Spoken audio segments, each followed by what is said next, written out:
Congress P V അൻവറിന്റെ ലൈനിലേക്ക് വരികയായിരുന്നില്ല.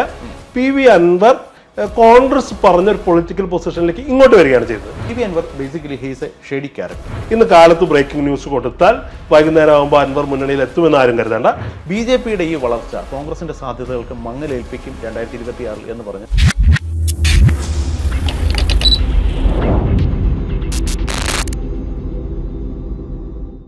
നമസ്കാരം. Nilambur MLA Shri P V Anvar അദ്ദേഹം പുകഞ്ഞ കൊള്ളിയാണെന്ന് ഇടതുമുന്നണി പറയുന്നു. പക്ഷേ അതേസമയം അദ്ദേഹം ഉപ്പിലിട്ട മാങ്ങയാണ്, അല്ലെങ്കിൽ അദ്ദേഹത്തെ ഉപ്പിലിട്ടിരിക്കുകയാണ് എന്ന് UDF നേതൃത്വവും പറയുന്നു. എന്നാൽ ചിലർ പറയുന്നു RSSനെ പ്രതിരോധിക്കാൻ ഇനി അൻവറിലൂടെ മാത്രമേ സാധിക്കൂ എന്ന്. വാസ്തവത്തിൽ UDFൽ എന്താണ് നടക്കുന്നത്? അതേക്കുറിച്ച് വിശദമായി സംസാരിക്കാൻ KPCC വക്താവ് ശ്രീ അനൂപ് നമ്മോടൊപ്പം ചേരുന്നു. Welcome sir, welcome to interview. കഴിഞ്ഞ കുറച്ച് ദിവസങ്ങളായിട്ട് പി വി അൻവറാണ് താരം. അദ്ദേഹം UDFലേക്ക് വരും, വരില്ല, അങ്ങനെ പലതരത്തിലുള്ള കിംവദന്തികൾ കേൾക്കുന്നു. താങ്കൾക്ക് എന്ത് തോന്നുന്നു? അതിനു മുമ്പ് താങ്കൾ പറഞ്ഞൊരു കാര്യം, RSSനെ പ്രതിരോധിക്കാൻ അൻവറിലൂടെ മാത്രമേ സാധ്യമാവൂ എന്നതിനോട് ഞാൻ വിയോജിക്കുകയാണ്. സത്യത്തിൽ ഈ പിണറായി വിജയൻ സർക്കാരിൻ്റെ LDFൻ്റെ RSS അനുകൂല സമീപനം എന്ന് പറയുന്നത് ഒരു പുതിയ പ്രതിഭാസമല്ല. കഴിഞ്ഞ പിണറായി സർക്കാർ മുതൽ തുടങ്ങുന്ന ഒന്നാണ്. അന്നൊക്കെ പിണറായി വിജയൻ്റെ ഏറ്റവും അടുത്ത ആളായി, വേണമെങ്കിൽ ഒരു ഫാൻ ബോയ് എന്ന തരത്തിൽ പിണറായി വിജയൻ സർക്കാരിനെ എന്നതിനേക്കാൾ പിണറായി വിജയനെ പ്രതിരോധിച്ച് നിർത്തിയ ഒരാളുടെ പേരാണ് പി വി അൻവർ. അന്നും പ്രതിപക്ഷ രാഷ്ട്രീയമായി വിഷയങ്ങൾ ഉന്നയിച്ചിട്ടുണ്ട്.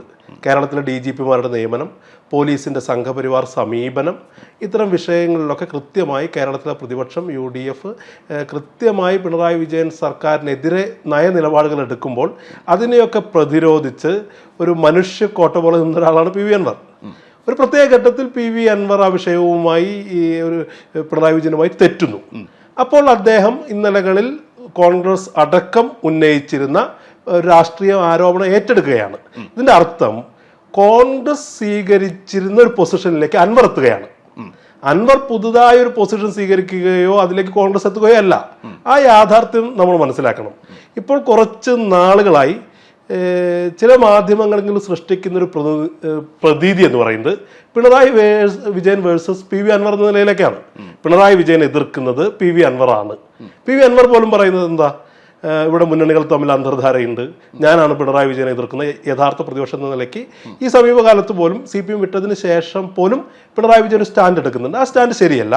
പിണറായി വിജയന്റെ ഇന്നലകളിൽ അനുകൂലിച്ചിരുന്ന പി വി അൻവർ കോൺഗ്രസ് സ്വീകരിച്ചിരുന്ന, ഇവിടെ പൊതുസമൂഹത്തിൽ പലരും പറഞ്ഞിരുന്ന CPMന്റെ പ്രോ RSS നിലപാട്, സംഘപരിവാർ അനുകൂല സമീപനത്തിലേക്ക് എത്തേണ്ടി വന്നു എന്നാണ് പറയുന്നത്. അത് കോൺഗ്രസിന്റെ രാഷ്ട്രീയ വിജയമാണ്. അതായത് കോൺഗ്രസ് പി വി അൻവറിന്റെ പിന്നാലെ അല്ല പോയത്, കോൺഗ്രസ് സ്വീകരിച്ച ലൈനിലേക്ക് പി വി അൻവർ. തീർച്ചയായും കോൺഗ്രസ് സ്വീകരിച്ച ഒരു പൊളിറ്റിക്കൽ പൊസിഷനിലേക്ക് പി വി അൻവർ എത്തേണ്ടി വന്നു എന്നുള്ളതാണ് യാഥാർത്ഥ്യം. മനസ്സിലായി. ഇപ്പോൾ കോൺഗ്രസ് അണികളെ എവിടെ നമ്മൾ പരിശോധിച്ചാലും വല്ലാത്തൊരു ആത്മവിശ്വാസമാണ്. അതായത് 2026 തെരഞ്ഞെടുപ്പിന് ഇനിയും മാസങ്ങൾ ശേഷിക്കുന്നുണ്ട്. പക്ഷേ ഇപ്പോൾ തന്നെ ഒരു ജയിച്ച പ്രതീതിയാണ്. എസ്പെഷ്യലി പല പ്രവർത്തകർക്കും, നേതാക്കന്മാരുടെ കാര്യം പ്രത്യേകിച്ച് പറയേണ്ടതില്ല. പാലക്കാട് തിരഞ്ഞെടുപ്പ് തന്ന ഒരു ഊർജ്ജം, പാലക്കാട് ഉപതെരഞ്ഞെടുപ്പിൽ UDF നേടിയ അപ്രതീക്ഷിതമായ വലിയ മുന്നേറ്റം, ഒരുപക്ഷെ അവർ പ്രതീക്ഷിച്ചിരുന്നതിനേക്കാൾ അപ്പുറത്താണ് എന്ന് പറഞ്ഞാലും തെറ്റില്ല. ആ ഒരു വിജയം വല്ലാത്തൊരു ആത്മവിശ്വാസം UDFന് നൽകിയിരിക്കുകയാണ്. താങ്കൾക്ക് എന്ത് തോന്നുന്നു? തീർച്ചയായും കോൺഗ്രസ് അണികളുടെ ആത്മവിശ്വാസത്തിൻ്റെ അടിത്തറ എന്ന് പറയുന്നത് ഇത്തരം വിജയങ്ങൾ മാത്രമല്ല. ഇപ്പോൾ CPM സമ്മേളനങ്ങളുമായി ബന്ധപ്പെട്ട് അതിനകത്തു നിന്ന് വരുന്ന ചർച്ചകൾ നമ്മൾ കൃത്യമായി കണ്ടുകൊണ്ടിരിക്കുകയാണ്. ഇപ്പോൾ ബംഗാളിലൊക്കെ ഒരു പാർട്ടിയുടെ സമ്പൂർണ്ണമായ നാശത്തിന്, പതനത്തിന് ദശകങ്ങൾ വേണ്ടി വന്നിരുന്നെങ്കിൽ ആദ്യത്തെ തുടർഭരണത്തിൽ തന്നെ അത് സാക്ഷാത്കരിക്കാൻ പിണറായി വിജയന് കഴിഞ്ഞു എന്നുള്ളതാണ്. CPM, അതിൻ്റെ അണികൾ, അനുഭാവികൾ, അതിനെ വിശ്വസിച്ചിരുന്ന ജനവിഭാഗങ്ങൾ CPMൽ നിന്ന് അകന്നു പോവുകയും നാളിതുവരെ കോൺഗ്രസിനെ എതിർത്തിരുന്ന, കോൺഗ്രസിനോട് പല കാരണങ്ങളാൽ വിയോജിച്ചിരുന്ന വിഭാഗങ്ങൾ പോലും കോൺഗ്രസ് തിരിച്ചു വരേണ്ടതുണ്ട് എന്നുള്ള നിലപാടിലേക്ക് എത്തുകയും ചെയ്യുന്നുണ്ട്. അത് കോൺഗ്രസ് പ്രവർത്തകരിൽ നിന്നും മാത്രമുള്ള ആഗ്രഹമോ ആവശ്യമോ അല്ല, മറിച്ച് CPM അനുഭാവികൾ പോലും, കോൺഗ്രസ്സിന് വോട്ട് ചെയ്യാതിരുന്ന ആളുകൾ പോലും, അല്ലെങ്കിൽ നിഷ്പക്ഷപന്തികൾ ആയ ആളുകൾ പോലും അത് ആഗ്രഹിക്കുന്നുണ്ട് എന്നുള്ള ഒരു ഗ്രൗണ്ട് റിയാലിറ്റി ഇവിടെ നിലനിൽക്കുന്നുണ്ട്. താങ്കളുടെ പോയിന്റ് ക്ലിയർ ആണ്. പക്ഷേ നമുക്ക് മുന്നിൽ എത്രയും പെട്ടെന്ന് അടുത്ത 2026 നിയമസഭാ തെരഞ്ഞെടുപ്പിന് മുൻപ് തന്നെ തദ്ദേശ തെരഞ്ഞെടുപ്പ് വരുന്നുണ്ട്. സ്വാഭാവികമായും തദ്ദേശ തെരഞ്ഞെടുപ്പിൽ ജനങ്ങൾ എങ്ങനെ വിധി എഴുതും, അതാണ് സ്വാഭാവികമായിട്ടും അടുത്ത തെരഞ്ഞെടുപ്പിൽ റിസൾട്ടിനെ ബാധിക്കുക. അപ്പോൾ അങ്ങനെ വരുമ്പോൾ നമ്മൾ കഴിഞ്ഞ ഒരു ചരിത്രം പരിശോധിക്കുകയാണെങ്കിൽ കഴിഞ്ഞ കുറേയധികം നാളുകളായി പൊതുവെ LDFനാണ് എപ്പോഴും തദ്ദേശ തെരഞ്ഞെടുപ്പിൽ പൊതുവെ ഒരു മേൽക്കൈ അവർക്കാണ് ലഭിക്കുക. അപ്പോൾ ഈ വരുന്ന തെരഞ്ഞെടുപ്പിൽ വാർഡ് വിഭജനമൊക്കെ വരുന്നത് കൊണ്ട് എങ്ങനെയാകും അതിൻ്റെ ഔട്ട്കം എന്ന് പറയാൻ പറ്റില്ല. അപ്പോൾ ആ ഒരു സാഹചര്യത്തിൽ UDFന് അനുകൂലമായ ഒരു തരംഗം സൃഷ്ടിക്കപ്പെടും എന്നങ്ങനെ തറപ്പിച്ച് പറയാൻ സാധിക്കും? തീർച്ചയായും ഒന്നാമത്തെ കാരണം ഈ പൊതുവികാരമാണ്. പക്ഷേ ഈ പൊതുവികാരം ഉള്ളപ്പോൾ പോലും ഇതിനെ മാറ്റണമെങ്കിൽ ഒരു പൊളിറ്റിക്കലായിട്ടുള്ള അർത്ഥത്തിലുള്ള ഒരു പാരഡൈം ഷിഫ്റ്റ് വരണമെങ്കിൽ അതിൻ്റെ ഒരു ചാലക ശക്തിയായി സംഘടന വേണം. അത് കോൺഗ്രസ് തിരിച്ചറിയുകയും ഇന്നലകളിൽ കോൺഗ്രസ് അഭിമുഖീകരിച്ച സംഘടനാപരമായ ദൗർബല്യങ്ങൾ അടിത്തട്ടിൽ തന്നെ കണ്ടെത്തി അത് പരിഹരിക്കാനുള്ള പ്രയത്നങ്ങൾ വളരെ തുടക്കം മുതലേ തുടങ്ങിയിട്ടുണ്ട്. അത് പലപ്പോഴും കോൺഗ്രസ് ഈ കഴിഞ്ഞ തെരഞ്ഞെടുപ്പ് പരാജയം തൊട്ട് അതിനെ അഭിമുഖീകരിക്കുകയും അടിത്തട്ടിൽ സംഘടന കെട്ടിപ്പടുക്കുക എന്നുള്ളത് ഒരു ഭഗീരഥ പ്രയത്നമായി ഏറ്റെടുത്തുകൊണ്ട് അതിനുള്ള പണികൾ തുടങ്ങിക്കഴിയുകയും അത് പൂർത്തീകരിച്ചുകൊണ്ടിരിക്കുകയാണ്. ഇനിയും അത് പൂർത്തീകരിക്കാറുണ്ട്. അത് സമീപ ഭാവിയിൽ തന്നെ പൂർത്തീകരിക്കും ചെയ്യും. മനസ്സിലായി. ജനങ്ങളുടെ ഒരു വികാരം സംസ്ഥാന സർക്കാരിന് എതിരാണ് എന്നുള്ള ഒരു പോയിന്റ് അംഗീകരിക്കുമ്പോഴും വേറൊരു കാര്യം നമ്മൾ ശ്രദ്ധിക്കേണ്ടത്, പാലക്കാട് ഉപതെരഞ്ഞെടുപ്പിന് ശേഷം എസ്പെഷ്യലി LDF ഉയർത്തുന്ന ഒരു ആക്ഷേപം വർഗീയ ശക്തികളുമായി സമരസപ്പെട്ടുകൊണ്ടാണ് UDF ഈ വിജയം കരസ്ഥമാക്കിയിരിക്കുന്നത്. അതായത് പാലക്കാട് SDPIയുടെ കൃത്യമായ സ്വാധീനം അല്ലെങ്കിൽ അവരുടെ കൃത്യമായ സഹായം UDFന് ലഭിച്ചിട്ടുണ്ട് എന്നുള്ളൊരു ആക്ഷേപം അവർ ഉന്നയിക്കുന്നുണ്ട്. ശരിക്കും പറഞ്ഞു കഴിഞ്ഞാൽ വർഗീയ ശക്തികളുമായി സമരസപ്പെട്ടുകൊണ്ടുള്ള ഒരു മുന്നോട്ട് പോക്ക് UDFന് എത്രത്തോളം ആശ്വാസകരമായ കാര്യമാണ്? ഇത് കേരളത്തിൽ എപ്പോഴും ഇടതുപക്ഷം ഉന്നയിക്കാൻ ശ്രമിക്കുന്ന ഒരു ആരോപണമാണ്. ഇടതുപക്ഷം എപ്പോഴൊക്കെ പരാജയപ്പെട്ടോ അത് ജനങ്ങളുടെ തിരിച്ചടിയായി ഇടതുപക്ഷം ഒരു കാലത്ത് അംഗീകരിച്ചിട്ടില്ല. അതിനു പകരം ഇത്തരം ചില സൂത്രവാക്യങ്ങളിലൂടെ ഇരുട്ടുകൊണ്ട് ഓട്ടയടയ്ക്കുക എന്ന് പറയുന്നത് പോലെ അതിനെ മറികടക്കാനാണ് ശ്രമിച്ചിട്ടുള്ളത്. കേരളത്തിൻ്റെ രാഷ്ട്രീയ ചരിത്രം നമ്മുടെ മുന്നിലുണ്ട്. ഇപ്പോൾ സാമുദായിക സംഘടനകളെയും വർഗീയ താല്പര്യങ്ങളും രണ്ടായി കാണണം. ജനാധിപത്യപരമായി സംഘടിക്കാൻ, സമുദായത്തിൻ്റെ ന്യായമായ ആവശ്യങ്ങൾ ഉന്നയിക്കാൻ എല്ലാവർക്കും അവകാശമുണ്ട്. കേരളം അതിൻ്റെ ഒരു മോഡലാണ്. ഇപ്പോൾ NSS പോലുള്ള SNDP പോലുള്ള സാമുദായിക സംഘടനകളുണ്ട്. മുസ്ലിങ്ങളെ സംബന്ധിച്ച് സമസ്ത പോലുള്ള, മുജാഹിദ് പോലുള്ള സംഘടനാ പ്രതിനിധാനങ്ങളുണ്ട്. ഇവിടെ സാമുദായിക രാഷ്ട്രീയത്തെ എല്ലാ കാലത്തും ഉപയോഗിച്ചിട്ടുള്ളൊരു പാർട്ടിയാണ് CPM. എപ്പോഴും പൊതുബോധത്തിൽ സൃഷ്ടിക്കാൻ ശ്രമിക്കുന്നൊരു ഇമേജ് എന്ന് പറയുന്നത് ഞങ്ങൾ വലിയ പുരോഗമന വിപ്ലവ ശക്തിയാണ്, മത സാമുദായിക സംഘടനകളുമായി കൂട്ടുകൂടാത്തവരാണ്. കോൺഗ്രസ് എല്ലാ സാമുദായിക സംഘടനകളെയും ചേർത്ത് പിടിച്ചുകൊണ്ട് അധികാരത്തിന് വേണ്ടി നിൽക്കുന്നവരാണ്. യഥാർത്ഥത്തിൽ 1957 ഒന്നാമത്തെ മന്ത്രിസഭ മുതലുള്ള ചരിത്രം നമ്മുടെ മുന്നിലുണ്ട്. 1957 മന്ത്രിസഭയെ കുറിച്ച് ഇടതുപക്ഷ CPM ചിന്തകനായിരുന്ന MN വിജയൻ പറഞ്ഞ പ്രശസ്തമായൊരു വാചകമുണ്ട്. കൊച്ചിയും തിരുവിതാംകൂറും മലബാറും മൂന്നും കൂട്ടി മുറുക്കിയപ്പോൾ കേരളം ചുവന്നു എന്നാണ്. സത്യത്തിൽ ആ ചുവപ്പ് എന്ന് പറയുന്നത് NSSന്റെ തുപ്പൽ കോളാമ്പിയിലെ ചുവപ്പാണ്. അന്ന് കോൺഗ്രസിനെതിരായിരുന്നു NSS. അന്ന് തിരുകൊച്ചിയിൽ C. കേശവൻ മുഖ്യമന്ത്രിയായിരിക്കുന്നു. അന്ന് മന്നത്ത് പത്മനാഭൻ്റെ അടുത്തൊരു പൊസിഷൻ ഏറെക്കുറെ അന്നത്തെ കമ്മ്യൂണിസ്റ്റ് പാർട്ടിക്ക് അനുകൂലമായിരുന്നു. തോപ്പിൽ ബാസിയുടെ ആത്മകഥയിലും G. ജനാർദ്ദനക്കുറുപ്പിൻ്റെ ആത്മകഥയിലൊക്കെ അത് പറയുന്നുണ്ട്. നിങ്ങൾ കൊള്ളാവുന്ന കുറച്ച് നായർ ചെറുപ്പക്കാരെ നിർത്തിയിട്ടുണ്ട്, ഞങ്ങൾ അവരെ പിന്തുണയ്ക്കുമെന്ന് പറയുന്ന മന്നത്ത് പത്മനാഭൻ്റെ നിലപാടിൻ്റെ കൂടി ബെനിഫിഷ്യറി ഗുണഭോക്താവായിരുന്നു CPM. സത്യത്തിൽ ലോകത്തിലെ ആദ്യത്തെ ബാലറ്റ് പേപ്പറുള്ള അധികാരത്തിൽ വന്ന് എന്ന് ഇവർ ആവേശകരമായി അവകാശപ്പെടുന്ന 57 മന്ത്രിസഭ പോലും ഈ പറയുന്ന സാമുദായിക ശക്തികളുടെ ഇണചേരലിന്റെ ഫലമായി അവർക്ക് കിട്ടിയ ഒരു വിജയമാണ്. അന്നത്തെ മന്ത്രിസഭയിൽ ആരോഗ്യമന്ത്രിയുണ്ട്, ഡോക്ടർ AR മേനോൻ. അത് അന്നത്തെ ഹിന്ദു മഹാസഭയുടെ സ്ഥാനാർത്ഥി ആയിരുന്നു. EMS മന്ത്രിസഭയിലെ ആരോഗ്യമന്ത്രിയായിരുന്നു ഡോക്ടർ AR മേനോൻ. അങ്ങനെ തുടക്കം മുതലേ ഇതിന് ഉപയോഗിച്ചിട്ടുണ്ട്. പക്ഷെ കോൺഗ്രസിനെ സംബന്ധിച്ചുള്ള നിലപാടെന്താ? ഇപ്പൊ NSSുമായി കോൺഗ്രസിനുള്ളൊരു ബന്ധം. NSS മന്നത്ത് പത്മനാഭൻ കോൺഗ്രസിനെതിരെ പൊസിഷൻ എടുത്തിട്ടുണ്ട്. പിന്നീട് അദ്ദേഹം വിമോചന സമരകാലത്ത് കോൺഗ്രസിനെ അനുകൂലിച്ചിട്ടുണ്ട്. അതിനുശേഷം R. ശങ്കറിന്റെ മന്ത്രിസഭ വന്നപ്പോൾ കോൺഗ്രസിന് വീണ്ടും എതിർത്തിട്ടുണ്ട്. R. ശങ്കറും എതിരെ PT ചാക്കോയുടെ മരണശേഷം മന്നത്ത് പത്മനാഭന്റെ അനുഗ്രഹാശിസുകളുടെയാണ് KM ജോർജിന്റെ നേതൃത്വത്തിൽ, ബാലകൃഷ്ണപിള്ളയുടെ നേതൃത്വത്തിൽ NSS വരുന്നത്. കേരള കോൺഗ്രസ് എന്ന പേര് സമ്മാനിച്ചത് പോലും മന്നത്ത് പത്മനാഭനാണ്. പിന്നീട് അതിനുശേഷം വീണ്ടും മന്നത്ത് പത്മനാഭൻ കേരള കോൺഗ്രസിനുള്ള പിന്തുണ പിൻവലിച്ച് കോൺഗ്രസിനെ അനുകൂലിച്ചിട്ടുണ്ട്. പക്ഷെ ഞങ്ങൾ സമുദായ സംഘടനകളോട് സ്വീകരിക്കുന്ന സമീപനം, ഞങ്ങളെ അനുകൂലിച്ച സന്ദർഭങ്ങളിലും എതിർത്ത സന്ദർഭങ്ങളിലും ഒരു പരിധി വിട്ട് അവരെ എതിർക്കുക എന്ന് പറയുന്നത് കോൺഗ്രസിന്റെ നയ സമീപനമല്ല. ഞങ്ങളെ എതിർത്തതിന്റെ പേരിൽ ഇവരെയൊക്കെ പുലഭ്യം പറയാൻ കോൺഗ്രസ് നിന്നിട്ടില്ല. അത് കോൺഗ്രസ് സ്വീകരിക്കുന്ന ഒരു പൊസിഷൻ എന്ന് പറയുന്നത് NSSന് SNDPക്ക് അവരുടെ നിലപാട് സ്വീകരിക്കാം. ഇത് തന്നെയാണ് മുസ്ലിം സംഘടനകളുടെ കാര്യത്തിലും. മുസ്ലിം ലീഗുമായി ആദ്യമായിട്ട് രാഷ്ട്രീയ സഖ്യം ഉണ്ടാക്കുന്ന കമ്മ്യൂണിസ്റ്റ് പാർട്ടിയാണ്.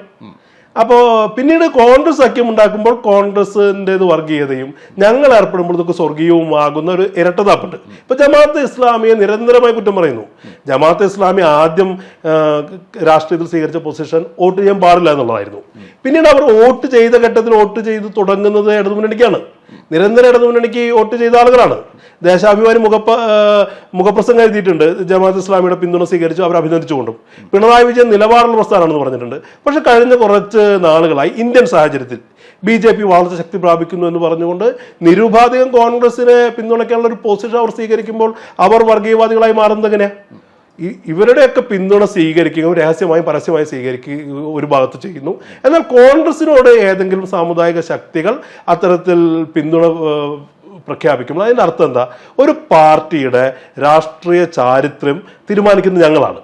ഞങ്ങളുടെ കൂടെ നിൽക്കുമ്പോൾ ഇതൊക്കെ നല്ല പാർട്ടികളാണ്, ഞങ്ങളോട് അല്ല കോൺഗ്രസിനൊപ്പമാണെങ്കിൽ ഇതൊക്കെ മോശമാണെന്ന് തീരുമാനിക്കുന്ന ഇടത് ഹിപ്പോക്രസി ചൂണ്ടിക്കാണിക്കപ്പെടേണ്ടതുണ്ട്. മനസ്സിലായി. കാലത്തിനനുസരിച്ച് അല്ലെങ്കിൽ അവസരത്തിനനുസരിച്ചിട്ട് നിലപാടുകൾ മാറ്റുന്ന CPM-ന്റെ ഒരു നയസമീപനത്തെ കുറിച്ചാണ് താങ്കൾ പറഞ്ഞത്. പക്ഷേ എന്നിരുന്നാൽ പോലും ജമാഅത്ത് ഇസ്ലാമിയെ ഇപ്പോൾ താങ്കൾ പറഞ്ഞു അവർ UDF-ന് അനുകൂലമായ ഒരു നിലപാടെടുക്കുന്നു എന്നുള്ളത് കൊണ്ട് മാത്രം അവരെ വർഗീയ സംഘടനയായി ചിത്രീകരിക്കാൻ സാധിക്കില്ല എന്ന് താങ്കൾ പറയുന്നു. പക്ഷേ അതേസമയം നമ്മൾ ഇവിടെ ഒരിക്കൽ നിരോധിക്കപ്പെട്ട പോപ്പുലർ ഫ്രണ്ടിന്റെ ഒരു ഉപവിഭാഗമായ അല്ലെങ്കിൽ അവരുടെ ഒരു രാഷ്ട്രീയ വിങ്ങായി കരുതപ്പെടുന്ന SDPI പോലെയുള്ള സംഘടനകളോട് UDF-ന്റെ നിലപാട് എന്താണ്? അല്ല, UDF ആർത്തിൽ SDPയുമായി ഒരു രാഷ്ട്രീയ സഖ്യത്തിന് ഇതുവരെ നിന്നിട്ടില്ല. ഇവിടെ കഴിഞ്ഞ ദിവസം ഈ പറയുന്ന മന്ത്രി അബ്ദുറഹ്മാൻ നിന്ന് നിയോജക മണ്ഡലത്തിൽ SDP പരസ്യമായി പറഞ്ഞതല്ല PK ഫിറോസിനെ തോൽപ്പിക്കാൻ ഞങ്ങൾ പിന്തുണ പ്രഖ്യാപിച്ചിട്ടുണ്ടെന്ന്. രാജ്മോഹൻ ഉണ്ണിത്താൻ തലശ്ശേരി സ്ഥാനാർത്ഥിയായിരുന്ന സമയത്ത് കോടിയേരി ബാലകൃഷ്ണൻ പരസ്യമായി പിന്തുണച്ചിട്ടുണ്ടല്ലോ. അപ്പോൾ ഈ പറയുന്ന ഒരു സാഹചര്യം എന്ന് പറയുന്നത് ഇത്തരം ഒരു സത്യത്തിൽ ഇവിടെ ഇടതുപക്ഷം ചെയ്യുന്നത് ഒരു മൃദു ഹിന്ദുത്വ പ്രീണനമാണ്. ഇവിടെ കേരളത്തിൽ മുസ്ലിം സംഘടനകളെ ഏകോപിപ്പിച്ചുകൊണ്ട് കോൺഗ്രസ് അല്ലെങ്കിൽ UDF മുന്നോട്ട് പോകുന്നു. മുസ്ലിങ്ങളുടെ ഭരണമാണ് കേരളത്തിൽ വരാൻ പോകുന്നതെന്ന് പറഞ്ഞത് യോഗി ആദിത്യനാഥ് അല്ല. കേരളത്തിൽ കോടിയേരി ബാലകൃഷ്ണനും അല്ലെങ്കിൽ വിജയരാഘവനെ പോലുള്ള ആളുകൾ പറഞ്ഞത് എന്താ? കുഞ്ഞാലിക്കുട്ടി, അമീർ ഹസൻ, എന്നാൽ MM ഹസൻ UDF-ന്റെ കൺവീനറാണ്. അപ്പോൾ ഹസൻ അതിൽ ചേർക്കുകയാണ്, കുഞ്ഞാലിക്കുട്ടി അത് ചേർക്കുകയാണ്, അതുപോലെ തന്നെ അമീർ എന്ന് പറഞ്ഞ ജമാഅത്ത് ഇസ്ലാമി അമീറിനത് ചേർക്കുകയാണ്. അങ്ങനെ പറഞ്ഞുകൊണ്ട് ഈ ക്രിസ്ത്യൻ വിഭാഗത്തിനകത്ത് പോലും വലിയ സ്പ്ലിറ്റ് ഉണ്ടാക്കാൻ ശ്രമിച്ചു. ഇന്ന് കാസ എന്ന് പറയുന്ന അല്ലെങ്കിൽ ക്രിസംഖികൾ എന്ന് പറയുന്ന ഒരു വിഭാഗത്തിന് വേണ്ട വിഭവങ്ങൾ ആദ്യം കൊടുത്തത് BJP അല്ല.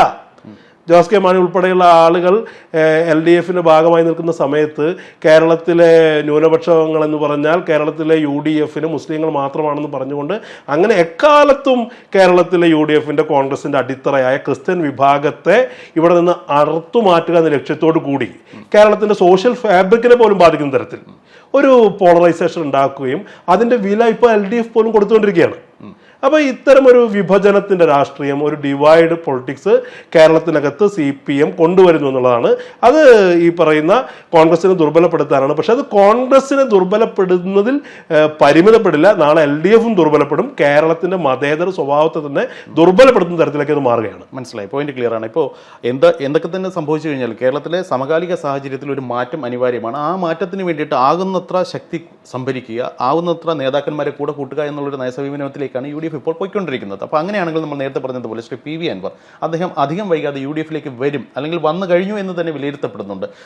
അതൊരു ഹൈപ്പത്തറ്റിക്കലാണ്, ഇപ്പോൾ അത് ആധികാരികമായിട്ട് പറയാൻ സാധിക്കില്ല. പക്ഷേ എന്നിരുന്നാലും ചോദിക്കുകയാണ്, PV Anvar basically he's a shady character. അങ്ങനെ ഒരു വ്യക്തി UDF-ലേക്ക് വന്നു കഴിഞ്ഞാൽ താങ്കൾ ഈ പറഞ്ഞതുപോലെയുള്ള UDF-ന്റെ സാധ്യതകൾ, UDF-ന്റെ ആ ഒരു ഇമേജ്, മതേതര ഇമേജ്, അത്തരത്തിലുള്ള കാര്യങ്ങൾക്കൊക്കെ ലേശം കോട്ടം വരും എന്ന് പറഞ്ഞാൽ തെറ്റുണ്ടോ? അല്ലാതെ PV അൻവറിനെ അതിൻ്റെ വ്യക്തിപരമായ വിശദാംശങ്ങളിലേക്ക് ഞാൻ കടക്കുന്നില്ല. അദ്ദേഹം ഒരു വ്യക്തി എന്നതിലുപരി അദ്ദേഹം മുൻകാലങ്ങളിൽ സ്വീകരിച്ച ചില നയ സമീപനങ്ങളുണ്ട്.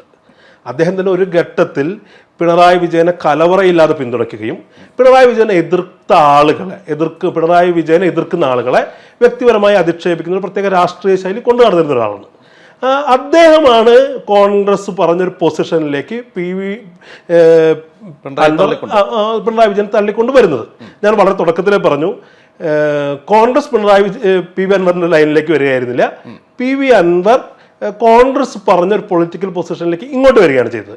അപ്പോൾ പോലും PV അൻവറിൽ തിരുത്തേണ്ട ചില കാര്യങ്ങളുണ്ട് എന്ന് കോൺഗ്രസ് നേതൃത്വവും അതുപോലെ തന്നെ അനുകൂലികളൊക്കെ ചിന്തിക്കുന്ന ഒരുപാട് കാര്യങ്ങളുണ്ട്. ഒന്ന്, രാഹുൽ ഗാന്ധിയെ പോലൊരാളെ അധിക്ഷേപിച്ച കാര്യങ്ങളുണ്ട്. അത് വൈകാരികമായി കോൺഗ്രസ് അനുഭാവികളെ വേദനിപ്പിക്കുന്ന ഒന്നാണ്. എന്ന് മാത്രമല്ല, അദ്ദേഹം ഈ CPM വിട്ടു വന്നതിന് ശേഷം പോലും അദ്ദേഹം സ്വീകരിച്ചൊരു പൊസിഷൻ എന്ന് പറഞ്ഞാൽ ഞാനാണ് യഥാർത്ഥ പ്രതിപക്ഷം, മറ്റു മുന്നണികൾ തമ്മിൽ അന്തർധാരയുണ്ട് എന്ന് പറയുന്നൊരു നറേറ്റീവ് ഉണ്ടാക്കാൻ അദ്ദേഹം ശ്രമിച്ചു. അതിനുശേഷം പോലും നമ്മൾ മനസ്സിലാക്കേണ്ടത് അങ്ങേറ്റം കാസ്റ്റിസ്റ്റ് ആയൊരു സ്റ്റേറ്റ്മെന്റ് AP അനിൽകുമാർ എന്ന് പറയുന്ന കോൺഗ്രസിന്റെ സമുന്നതനായ നേതാവിനെതിരെ നടത്തി. AP അനിൽകുമാർ എന്ന കോൺഗ്രസ് നേതൃത്വത്തിന്റെ അവിഭാജ്യ ഘടകമാണ്. അദ്ദേഹം രാഷ്ട്രീയകാര്യ സമിതിയുടെ ഭാഗമാണ്. അദ്ദേഹം മന്ത്രിയായിരുന്ന ആളാണ്. അദ്ദേഹത്തെക്കുറിച്ച് PV അൻവർ നടത്തിയ പരാമർശം ഈ സമീപകാലത്ത് CPM വിട്ടതിന് ശേഷം പറഞ്ഞത് എന്താ? SC/ST വിഭാഗത്തിൻ്റെ മന്ത്രിയായി അനിൽകുമാർ എന്താണ് ചെയ്യുന്നത്? 3 നേരവും വസ്ത്രം മാറുന്നു. ഒരു വ്യക്തി ഒരു പ്രത്യേക സമുദായത്തിൽപ്പെട്ട ആളാണ് എന്നതുകൊണ്ട് അദ്ദേഹത്തിന് വൃത്തിയായി നടക്കാൻ പാടില്ല, 3 നേരം വസ്ത്രം മാറാൻ പാടില്ലെന്ന അർത്ഥത്തിലേക്ക് അതിനകത്ത് അന്തർലീനമായൊരു ജാതി ബോധമുണ്ട്. അത് എതിർക്കപ്പെടേണ്ടതാണ്. അത്തരം പ്രസ്താവനകൾ അത് ഏത് രാഷ്ട്രീയ പാർട്ടിയിൽപ്പെട്ട ആളായാലും നടത്താൻ പാടില്ല. പിന്നെ അദ്ദേഹത്തിൻ്റെ കോൺട്രിബ്യൂഷൻ എന്താണെന്നുള്ള വലിയ ചർച്ചകളുണ്ട്. കാരണം കേരളത്തിൻ്റെ ചരിത്രത്തിൽ ആദ്യമായി പാലക്കാട് ദളിത് വിഭാഗത്തിന് വേണ്ടി ഒരു മെഡിക്കൽ കോളേജ് കൊണ്ടുവന്ന ആളാണ്. എന്ത് ഈ വിഭാഗത്തിന് വേണ്ടി മന്ത്രി ചെയ്യുന്നു എന്നാണ് ചോദ്യമെങ്കിൽ ഏറ്റവും സുപ്രധാനമായ കാര്യമാണ്. അത് മാത്രമല്ല, എയ്ഡഡ് മേഖലയിൽ ദളിത് വിഭാഗത്തിന് കോളേജുകൾ അനുവദിച്ചത് ഉമ്മൻചാണ്ടിയുടെ ഭരണകാലത്ത് APL അനിൽകുമാർ മന്ത്രിയായിരിക്കുമ്പോഴാണ്. അപ്പൊ അത്തരം വ്യക്തി അധിക്ഷേപത്തിന്റെ ഈ പറയുന്ന ജാതിപരമായി ആക്രമിക്കുന്ന ഒക്കെ നിലപാടുകളിൽ നിന്ന് അൻവർ പിന്നോട്ട് പോകേണ്ടതും തിരുത്തേണ്ടതും അൻവർ സ്വയം നവീകരിക്കേണ്ടതുണ്ട്. എന്നാൽ മാത്രമേ ഇത് കോൺഗ്രസിന്റെ മുൻപിൽ വരുന്നുള്ളൂ. അത് മുന്നണി ഏതെങ്കിലും മാധ്യമങ്ങൾ അജണ്ട തീരുമാനിച്ച് അൻവറിനെ എടുക്കുമെന്ന് ഏതെങ്കിലും ചാനലുകൾ ബ്രേക്കിംഗ് ന്യൂസ് കൊടുത്താൽ പ്രതിപക്ഷ നേതാവ് പറഞ്ഞ പോലെ സാധ്യമല്ല. അതൊരു പൊളിറ്റിക്കൽ പ്രോസസ്സാണ്. പക്ഷേ ഇപ്പോൾ കഴിഞ്ഞ ദിവസം UDFിന്റെ പ്രമുഖ ഘടകകക്ഷി നേതാവായ ശ്രീ ഷിബു ബേബി ജോൺ ഒരു കമന്റ് പറയുകയുണ്ടായി. അതായത് അൻവറിനെ ഉപ്പിലിട്ടിരിക്കുകയാണ്, ഉപ്പ് പിടിക്കട്ടെ, നമുക്ക് നോക്കാം എന്നാണ് പറയുന്നത്. അതൊരു എന്താ പറയുക, ഒരു വാം വെൽക്കമായിട്ട് കാണുന്നു. അല്ല, അത് അങ്ങനെ സമീപിക്കേണ്ടവർക്ക്, അങ്ങനെ അതിനെ വ്യാഖ്യാനിക്കേണ്ടവർക്ക് വ്യാഖ്യാനിക്കാനുള്ള എല്ലാ അവകാശമുണ്ട്. രാഷ്ട്രീയം പലപ്പോഴും വരികൾക്കിടയിലൂടെ വായിക്കുന്നതാണ്. പക്ഷേ ഇതൊരു പൊളിറ്റിക്കൽ, മുൻകാലങ്ങളിൽ നമുക്കറിയാം LDFിന്റെ ഭാഗമായിരുന്ന ഘടകകക്ഷികൾ UDFിലേക്ക് വന്നിട്ടുണ്ട്, CPMന്റെ ഭാഗമായിരുന്ന ആളുകൾ, വ്യക്തികളൊക്കെ വന്നിട്ടുണ്ട്. അപ്പോഴൊക്കെ ആദ്യം അതിനകത്ത് ഘടകകക്ഷികൾ ഇന്റേണലായിട്ട് തീരുമാനമെടുക്കണം, പിന്നീട് കൂട്ടായി ചേർന്നിരുന്ന് തീരുമാനമെടുക്കണം. അതങ്ങനെ വികസിക്കേണ്ട ഒരു പ്രോസസ്സാണ്. ആ പ്രോസസ്സിനെ ഏതെങ്കിലും ചാനലുകൾ ഉപയോഗിച്ച്, ഏതെങ്കിലും മാധ്യമങ്ങൾ ഉപയോഗിച്ച്, ഏതെങ്കിലും ബ്രേക്കിംഗ് ന്യൂസ് ഉപയോഗിച്ച് ഇന്ന് കാലത്ത് ബ്രേക്കിംഗ് ന്യൂസ് കൊടുത്താൽ വൈകുന്നേരം ആകുമ്പോൾ അൻവർ മുന്നണിയിൽ എത്തുമെന്ന് ആരും കരുതേണ്ട. മറിച്ച് മുന്നണി അത് ആവശ്യമാണെന്ന് ചിന്തിക്കുകയാണെങ്കിൽ, അത്തരം ചർച്ചകളിലൂടെ അങ്ങനെ സംഭവിക്കുകയാണെങ്കിൽ സംഭവിക്കും. അതിനപ്പുറത്ത് ഇതിനകത്ത് അൻവറിന് UDFിലേക്ക് വരാൻ എളുപ്പവഴികളില്ല. ഏതെങ്കിലും ചില മാധ്യമ പ്രവർത്തകർ ഉപയോഗിച്ചുകൊണ്ട് അങ്ങനെ വരാമെന്ന് അൻവർ കരുതേണ്ടതില്ല. പക്ഷേ UDF ഒരു രാഷ്ട്രീയ തീരുമാനമെടുത്താൽ, കോൺഗ്രസ് പാർട്ടി രാഷ്ട്രീയ തീരുമാനമെടുത്താൽ അൻവറിൽ ആരായാലും വരും. ചുരുക്കം പറഞ്ഞു കഴിഞ്ഞാൽ അൻവറിന് വരാം, പക്ഷേ കണ്ടീഷൻസ് അപ്ലൈ. തീർച്ചയായും ഒരു ഉപാധികളുടെ അടിസ്ഥാനത്തിൽ മാത്രമാണ് ഒരു പാർട്ടിയിലേക്കോ അല്ലെങ്കിൽ ആ പാർട്ടിയുടെ അച്ചടക്കം, അതിന്റെ ഫ്രെയിം വർക്ക് മുന്നണിയിലേക്കോ വരണമെങ്കിൽ അതൊക്കെ അനുസരിക്കാൻ ബാധ്യസ്ഥരാണ്. പക്ഷേ ഈ അൻവറുമായി ബന്ധപ്പെട്ട് ഞാൻ നേരത്തെ പറഞ്ഞല്ലോ, ഷെയ്ഡി ക്യാരക്ടർ എന്ന് പറയുമ്പോൾ അദ്ദേഹവുമായി ബന്ധപ്പെട്ട് സ്വർണ്ണക്കള്ളക്കടത്ത് ഉൾപ്പെടെയുള്ള ഒരുപാട് വിവാദങ്ങൾ, ഒരുപാട് കേസുകളൊക്കെ നിലനിൽക്കുന്നുണ്ട്. ഇതൊക്കെ പൂർണ്ണമായി ഇഗ്നോർ ചെയ്തുകൊണ്ട് തീർച്ചയായും ഒരു പിണറായി വിജയനെതിരായിട്ടുള്ള ഒരു രാഷ്ട്രീയ പോരാട്ടത്തിന്റെ ഇര എന്നുള്ളൊരു പരിവേഷം മാത്രം കൊടുത്തുകൊണ്ട് അദ്ദേഹത്തെ സ്വീകരിക്കുന്നത് ബുദ്ധിപരമായിരിക്കുമോ? അല്ല, അതൊക്കെ ഇവിടുത്തെ നിയമ സംവിധാനം പരിശോധിക്കേണ്ട വിഷയമാണ്. ഇപ്പോൾ PV അൻവർ എന്നല്ല, കോൺഗ്രസിലെ നാളെ ഒരു നേതാവിനെതിരെ അല്ലെങ്കിൽ ഒരു MLAക്കെതിരെ, ഒരു സജീവ പ്രവർത്തകനെതിരെ ഒരു ആരോപണം വന്നാൽ അതിൻ്റെ നിയമപരമായ പരിരക്ഷയൊന്നും ഒരു പാർട്ടിയുടെയും ബാധ്യതയില്ലല്ലോ. നമ്മൾ അൻവർ ഒരു രാഷ്ട്രീയ നിലപാട് സ്വീകരിക്കുന്നു, ആ രാഷ്ട്രീയ നിലപാടിനോടാണ് പ്രതികരിക്കുന്നത്. ഇതൊന്നും ബ്ലാങ്ക് ചെക്കല്ല. ഒരു കാര്യത്തിനും രാഷ്ട്രീയമായ പിന്തുണ എന്ന് പറയുന്നത് നാളെ വ്യക്തിപരമായി എന്ത് ചെയ്താലുള്ള പിന്തുണയായി വ്യാഖ്യാനിക്കേണ്ടതില്ല. അതുപോലും നേരത്തെ പറഞ്ഞൊരു കൺസൾട്ടേഷൻ പ്രോസസ്സിലൂടെ മുന്നോട്ട് പോകേണ്ടതാണ്. അൻവറിന്റെ കാര്യം അവിടെ നിൽക്കട്ടെ, അത് ഇനി കാലം തെളിയിക്കേണ്ട കാര്യങ്ങളാണ്. പക്ഷെ നമ്മൾ UDFിന്റെ സാധ്യതകളിലേക്ക് അല്ലെങ്കിൽ കോൺഗ്രസ് പ്രോസ്പെക്റ്റിൽ ചിന്തിക്കുമ്പോൾ 2026 അത്ര എളുപ്പമാണെന്ന് പെട്ടെന്ന് അങ്ങോട്ട് വിശ്വസിക്കാൻ ലേശം ബുദ്ധിമുട്ട്. കാരണം പണ്ടൊക്കെ ആണെങ്കിൽ LDF അല്ലെങ്കിൽ UDF രണ്ടിൽ ആരെങ്കിലും ഒരാളെ ജയിപ്പിക്കുക എന്നുള്ളത് ജനങ്ങളുടെ സ്വാഭാവികമായ കടമ മാത്രമായിരുന്നു. പക്ഷേ ഇപ്പോൾ മറ്റൊരു രാഷ്ട്രീയ പ്രസ്ഥാനം, ഒരു മൂന്നാം ബദൽ അതിശക്തമായിട്ട് കേരളത്തിൽ എമർജ് ചെയ്ത് വരുന്നുണ്ട്. അത് കാണാതിരുന്നിട്ട് കാര്യമില്ല. 20% അല്ലെങ്കിൽ അതിൽ ഏറെ എന്ന് വേണമെങ്കിലും പറയാം, ചിലയിടങ്ങളിലെങ്കിലും വോട്ട് ഷെയർ വർദ്ധിപ്പിക്കാൻ അവർക്ക് സാധിക്കുന്നുണ്ട്. BJPയുടെ ഈ വളർച്ച കോൺഗ്രസിന്റെ സാധ്യതകൾക്ക് മങ്ങലേൽപ്പിക്കും 2026 എന്ന് പറഞ്ഞാൽ യോജിക്കുമോ വിയോജിക്കുമോ? താങ്കൾ പറഞ്ഞ ഒരു കാര്യത്തോട് ഞാൻ യോജിക്കുകയാണ്. കാരണം ഇവിടെ ഒരു BJPയുടെ രാഷ്ട്രീയ പ്രസൻസ് എന്ന് പറയുന്നത്, പണ്ടാണെങ്കിൽ LDFിനെതിരുള്ളവർക്ക് UDFും UDFിനെ എതിർക്കുന്നവർക്ക് LDF എന്ന നിലയിൽ നിന്ന് BJP ഒരു രാഷ്ട്രീയ യാഥാർത്ഥ്യമാണ് എന്ന് ഗൗരവത്തോടെ നമ്മൾ മനസ്സിലാക്കേണ്ടതുണ്ട്. പക്ഷെ അത് മനസ്സിലാക്കിക്കൊണ്ടുള്ള പ്രവർത്തനങ്ങളുമായി, അതിനെ പ്രതിരോധിക്കാനുള്ള പ്രവർത്തനങ്ങളുമായി കോൺഗ്രസ് മുന്നോട്ട് പോവുകയാണ്. പക്ഷേ BJP വളർച്ചയിലേക്കാണോ എന്ന് ചോദിച്ചാൽ, മുൻകാലങ്ങളെ അപേക്ഷിച്ച് BJP വളരുന്നു എന്ന പ്രതീതി ഉണ്ടാക്കിയതിൽ നിന്നും അത് പാലക്കാട് ഇലക്ഷനുമായി ബന്ധപ്പെട്ട് പുറകോട്ട് പോകുന്നതായിട്ടാണ് ഇപ്പോഴത്തെ അനുഭവം. പക്ഷേ അവർ പല മണ്ഡലങ്ങളിൽ അവരുടെ രാഷ്ട്രീയ സാന്നിധ്യം, പൊളിറ്റിക്കൽ പ്രസൻസ് ഉണ്ട് എന്നുള്ളതിനെ കോൺഗ്രസ് അഡ്രസ് ചെയ്യേണ്ടതുണ്ട്. അത് അഡ്രസ് ചെയ്യുന്നുണ്ട്. BJP നടത്തുന്ന പ്രവർത്തനങ്ങൾ രാഷ്ട്രീയം എന്നതിലുപരിയായി സാമുദായികമായി ആളുകളെ വിഭജിക്കാനുള്ള പ്രവർത്തനമാണ് നടത്തുന്നത്. പ്രത്യേകിച്ച് BJPയുടെ മുൻകാലങ്ങളിൽ നിന്ന് അതിനെ തീവ്രവർഗീയത കേരളത്തിൽ പറയുന്ന തരത്തിലേക്ക് അത് വളർന്നിട്ടുണ്ട്. ഇപ്പോൾ BJP ഒരു വർഗീയ പാർട്ടിയാണെന്നും അതിൻ്റെ പ്രത്യയശാസ്ത്രം എന്ന് പറയുന്നത് ഒരു സങ്കുചിതമായ ഒരു പൊളിറ്റിക്കൽ ഹിന്ദുത്വം ആണെന്ന് എല്ലാവർക്കും അറിയാം. പക്ഷേ അതിൻ്റെ മുൻകാല പ്രസിഡന്റുമാരൊക്കെ, മുൻകാല നേതൃത്വങ്ങളൊക്കെ, ഇപ്പോൾ PS ശ്രീധരൻപിള്ളയുടെ പോലുള്ള ആളുകൾ അദ്ദേഹം ശബരിമല സുവർണാവസരമാണെന്നൊക്കെ പറയുമ്പോഴും മുസ്ലിം ക്രിസ്ത്യൻ നേതൃത്വങ്ങളൊക്കെ ആയിട്ട് ബന്ധം നിലനിർത്താൻ പലപ്പോഴും ശ്രമിക്കുകയും അങ്ങനെ ഭാവിക്കുകയും ചെയ്യാറുണ്ട്. PS ശ്രീധരൻപിള്ളയൊക്കെ ഭാവിക്കുകയും ചെയ്യാറുണ്ട്. പക്ഷെ കേരളത്തിൻ്റെ ഒരു പ്രത്യേക അവസ്ഥയിൽ BJP നേർപ്പിച്ച വർഗീയത പ്രയോഗിക്കുക എന്നുള്ള രീതിയാണ് അവലംബിച്ചതെങ്കിൽ ഇപ്പോൾ കടുത്ത വർഗീയത പറയുന്നതിലേക്ക് BJP എത്തിയിരിക്കുകയാണ്. ഒരു വശത്ത് കഠിനമായ മുസ്ലിം വിരുദ്ധത, BJP അനുഭാവികൾക്ക് പോലും വിഴുങ്ങാൻ പ്രയാസമുള്ള തരത്തിൽ ഇപ്പോൾ BJPയുടെ വൈസ് പ്രസിഡന്റായ B. ഗോപാലകൃഷ്ണൻ വയനാട് വന്ന് പ്രസംഗിച്ചത് എന്താ? അദ്ദേഹം പറയുന്നത് ശബരിമല വാവരുടെ സന്നിധാനം ഉള്ളതുകൊണ്ട് നാളെ ശബരിമല വഖഫ് ഭൂമിയായി മാറിയേക്കും എന്ന് പറഞ്ഞ് ഇവിടുത്തെ ഹിന്ദു വിശ്വാസികൾ മുസ്ലിങ്ങൾക്കെതിരെ വലിയൊരു ഭീതി സൃഷ്ടിക്കുകയാണ്. ശബരിമല ഇതാ മുസ്ലിങ്ങൾ കീഴടക്കാൻ പോകുന്നു എന്ന് പറയുമ്പോൾ ഇവിടുത്തെ ശരാശരി വിശ്വാസികൾക്ക് ഉണ്ടാകാൻ പോകുന്ന പ്രശ്നം എന്താ? അങ്ങനെ ഒരു മുസ്ലിം വെറുപ്പ്, മുസ്ലിം ഭീതി സൃഷ്ടിച്ചുകൊണ്ട് ഒരു കൺസോളിഡേഷൻ ഉണ്ടാക്കാൻ ശ്രമിക്കുകയാണ്. നമ്മൾ മനസ്സിലാക്കേണ്ട കാര്യം, ഇത്തരം ഒരു പ്രസ്താവന നടത്തിയിട്ടും അൻവറിനെതിരെ കലാപാഹനത്തിന് കേസെടുത്ത പിണറായി വിജയൻ്റെ സർക്കാർ വളരെ പരസ്യമായി എവിഡൻ്റായി ഒരു ഓപ്പൺ യോഗത്തിൽ വെച്ച് BJPയുടെ വൈസ് പ്രസിഡന്റ് പറഞ്ഞിട്ട് അതിനെതിരെ കേസെടുത്തിട്ടില്ല. അതിനെതിരെ പരാതി കൊടുത്ത ഒരാളാണ് ഞാൻ. സ്വമേധയാ കേസെടുക്കേണ്ടതാണ്, പോലീസ് നോക്കി നിൽക്കുകയാണ് അദ്ദേഹം പ്രസംഗിച്ചത്. പക്ഷേ ഒരു പരാതി കൊടുത്തിട്ട് പോലും അതിലൊരു ഇൻവെസ്റ്റിഗേഷൻ പോലും നടത്താൻ തയ്യാറാവുകയാണ്. കാരണം BJP ഒരു വശത്ത് നടത്തുന്ന ഇങ്ങനത്തെ ഒരു കമ്മ്യൂണൽ പോളറൈസേഷൻ, ഇപ്പോൾ CPM അത് കൈകെട്ടി നോക്കി നിൽക്കുന്ന അവസ്ഥ, അത് വളരെ അതിഭീകരമായ അവസ്ഥയിലേക്ക് കേരളത്തെ പരിവർത്തനപ്പെടുത്താനുള്ള പരിശ്രമങ്ങളാണ്. അതിനെ പ്രതിരോധിക്കാനുള്ള വലിയൊരു രാഷ്ട്രീയ ജാഗ്രത, അത് തെരഞ്ഞെടുപ്പ് വിജയമോ പരാജയത്തിനോ ഉപരിയായി കേരളത്തോടുള്ള ഒരു സാമൂഹിക പ്രതിബദ്ധതയുടെ ഭാഗമാണെന്നാണ് ഞങ്ങൾ വിശ്വസിക്കുന്നത്. കാരണം കേരളം ഇങ്ങനെ വിഭജിക്കപ്പെട്ടുകൂടാ, കേരളം ഇങ്ങനെ കമ്പാർട്ട്മെൻ്റലൈസ്ഡ് ആയിക്കൂടാ, അതിൽ ഇത്തരം കമ്മ്യൂണൽ പോളറൈസേഷൻ ഉണ്ടായിക്കൂടാ. ഇന്നലകളിൽ എന്തൊക്കെയാണോ കേരളത്തിൻ്റെ പ്രത്യേകതകളെന്ന് നമ്മൾ അഭിമാനപൂർവ്വം പറഞ്ഞ കാര്യങ്ങളെ അട്ടിമറിക്കാനുള്ള ബോധപൂർവമായ ശ്രമങ്ങൾ BJPയുടെ ഭാഗത്തുനിന്നുണ്ട്. ഇപ്പോൾ പ്രത്യേകിച്ചും ഒരു സമയത്ത് ഈ ക്രിസ്ത്യൻ മതവിഭാഗത്തെ മുസ്ലിങ്ങൾക്കെതിരെയുള്ള വലിയ പരിശ്രമങ്ങൾ നടത്തുകയാണ് തിരിച്ചുവിടാൻ.